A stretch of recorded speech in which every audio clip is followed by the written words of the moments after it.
E eu vou começar com o Vinícius. Vinícius, eu achei muito interessante quando você fala que o planejamento e o preparo não são inúteis. Logo no seu primeiro slide. Inclusive, já ouvi que a pesquisa com o cotidiano ela não tem um fim em si mesma, já que nada se resolve e que ela minimiza o rigor científico. Como você encararia essa provocação? Porque é uma situação é uma fala que eu ouço de modo corriqueiro, de fato. Eu acredito que algumas pessoas aqui também. E eu queria ouvir um pouquinho de você quando você fala como do planejamento e preparo não são inúteis e como isso afetaria essa questão da racionalização dos saberes, dos conhecimentos, enfim. Bom, Jefferson, aí eu vou responder a pergunta, mas com duas respostas distintas, né? Primeiro, falando do cotidiano educacional. Eu defendo que o planejamento e o preparo eles são fundamentais, por quê? Porque eles vão te dar lastro para lidar com as demandas que vão surgir, né? Defendo a postura do professor como mediador do conhecimento exatamente por isso. Vou citar um exemplo rápido aqui, tá? Eu estava dando uma aula, um seminário no meu projeto Biografias Negras, e uma das biografias escolhidas foi a biografia de Zumbi dos Palmares, e o estudante falava sobre o Zumbi dos Palmares, etc., e uma menina constantemente levantando a mão, pedindo a palavra, querendo fazer uma pergunta. A menina levantou a mão com tanta empolgação e tantas vezes, que eu já estava curioso para saber o que ela queria perguntar, né? E aí, vai, minha filha, pergunte. Ela perguntou, quem matou Odete Roitman? A sala veio abaixo, todo mundo começou a rir. E eu confesso, né, eu fiquei aqueles 5 segundinhos bem incomodado com a pergunta. Mas o que aconteceu?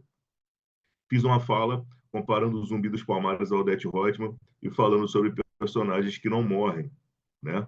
O Odete Roitman morreu, mas não morreu. Tanto não morreu que virou expressão popular e, inclusive, impulsionou a novela a ter um remake. Assim como o Zumbi morreu, mas não morreu. Está presente até hoje aí nas nossas falas, nos nossos diálogos, nas representações imagéticas de educação antirracista, etc. E aí esse é o ponto, né? Isso não está no currículo, em hipótese nenhuma. Eu estava dando aula para o 8º ano e não tem Odete Roitman no currículo, assim como não tem o sabor do morango ou não tem as invencionices da nossa Secretaria de Educação, mas nós estamos expostos lidando com isso a todo dia. E, geralmente, esse lidar, né, imagine eu que fiz um planejamento baseado em diálogos e negociações com as turmas. Eles escolheram os temas.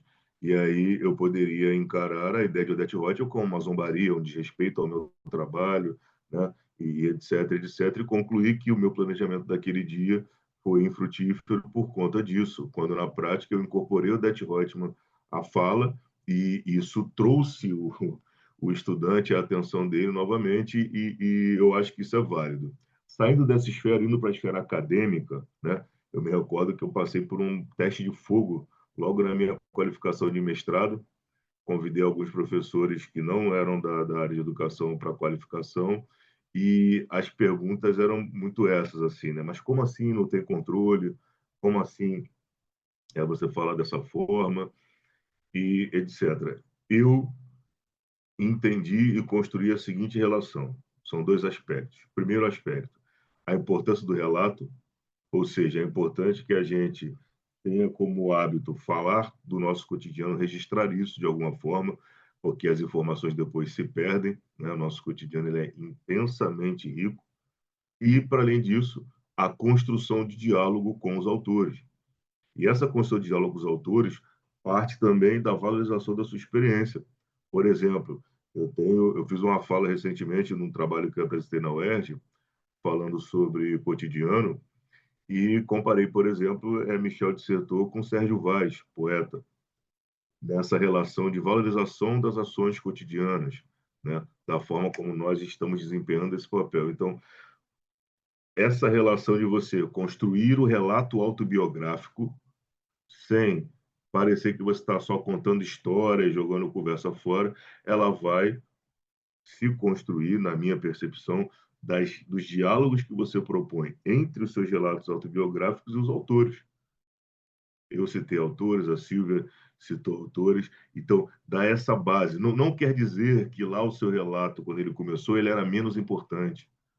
Na verdade, quer dizer que a gente vai se alfabetizando nesse academiquez, que vai fazendo com que a gente consiga estar fruindo em vários espaços, né? E o quanto isso é importante. É importante ter esse domínio, esse falar. É quase como ser alguém bilíngue, né? Um poliglota. Você vai ali passar pelos espaços, valorizando a sua fala e entendendo quem são os seus interlocutores.